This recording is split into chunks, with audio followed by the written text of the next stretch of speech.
الحمد لله المتوحد بجلال ذاته وكمال صفاته المتقدس في نعوت الجبروت عن شوائب النقص وسماته، والصلاة على نبيه المؤيد بساط حججه وواضح بيناته، وعلى آله الطيبين الطاهرين وأصحابه هداة طريق الحق وهماته. أما بعد، فأعوذ بالله من الشيطان الرجيم. بسم الله الرحمن الرحيم. يا أيها الذين آمنوا اتقوا الله حق تقاته ولا تموتن إلا وأنتم مسلمون. وقال رسول الله صلى الله عليه وسلم: الكيس من دان نفسه وعمل لما بعد الموت، والعاجز من أتبع نفسه هواها وتمنى على الله.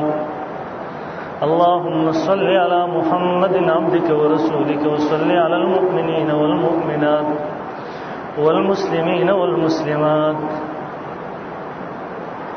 انتهائی معزز و قابل قدر مسلمانانو، مستاسو پوڑان دی قرآن مجید یو آیات مبارکہ او د نبی علیہ الصلوۃ والسلام یو حدیث مبارک تلاوت کو.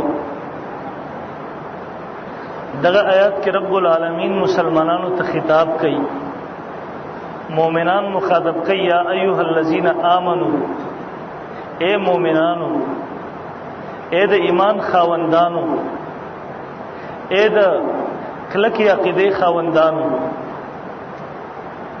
اتقوا الله حق تقاته، تاسو د الله نه ویریږئ څنګه چې داغه نه د یریدو حق دی.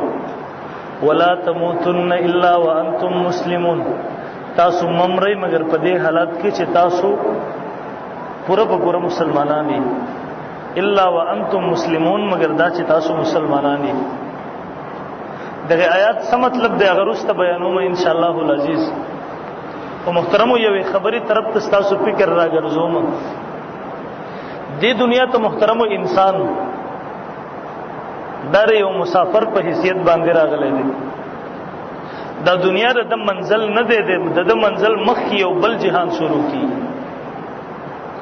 دې دنیا ته چې دی راغلی دی، د مثال دی یو هغه کس دی چې دی یو حال د امتحان ته ورننوځي او دته پرچه ملاو شي او هغه کې لیکلي نتیجه د هغې به لږ وخت پس دته ملاویږي.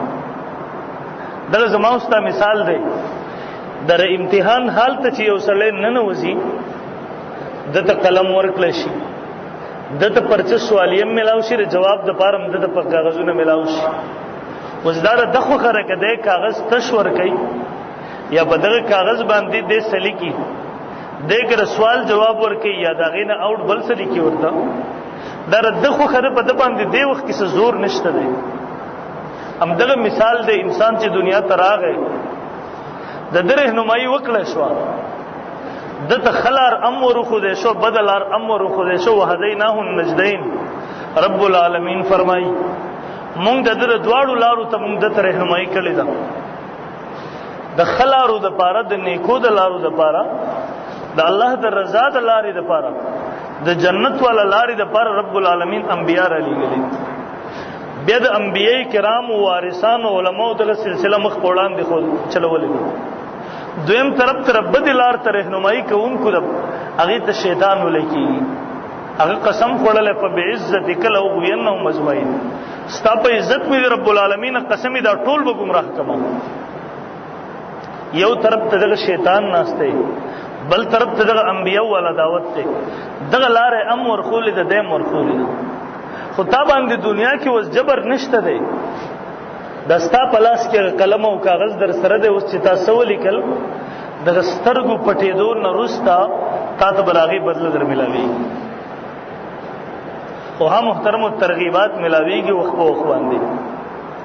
یو څیز داسې چې انسان دا مخې ته کېږي، ده ته خپل منزل را یادي، او ما او تا ته هغه څیز مرګ ایښودی شوی دی مخې ته. څومره قرآن تاسو وګورئ، ځای په ځای کله ډېره ترغیب طریقه اختیار کړي.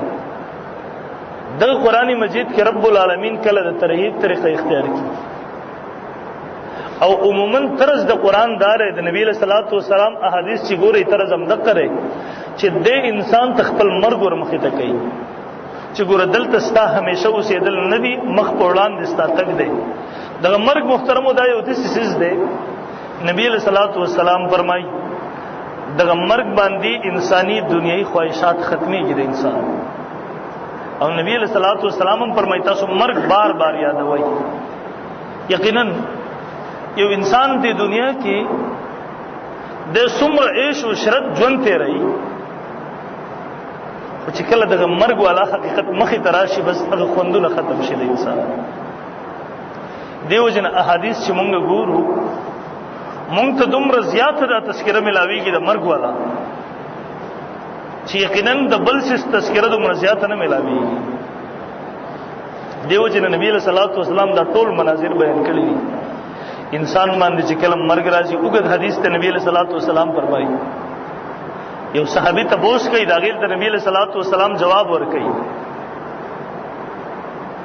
نبی صلی الله علیه وسلم حضرت براء ابن عازب رضی اللہ تعالی عنہ روایت نقل کړي نبی علیہ الصلوۃ والسلام د یو انصاری په جنازه باندې وته د یو انصاری جنازه ده تر اوسه پورې قبر تیار نه دی نبی علیہ الصلوۃ والسلام د قبر په خوا کې تشریف کې خو کې ناستو نبی علیہ الصلوۃ والسلام د مؤمن او د کافر د مرګ تذکرہ شروع کړه وګد حدیث د خلاصې دادا علامہ عینی رحم الله هغه حدیث په تفصیل سره وګد نقل کړي خلاصو نچوړ هغه حدیث داده نبی علیہ الصلوۃ والسلام فرمایي کله چې مؤمن بنده مري د مرګ په دغه وخت کې دغه حالت صحیح او دغه کافر حالت صحیح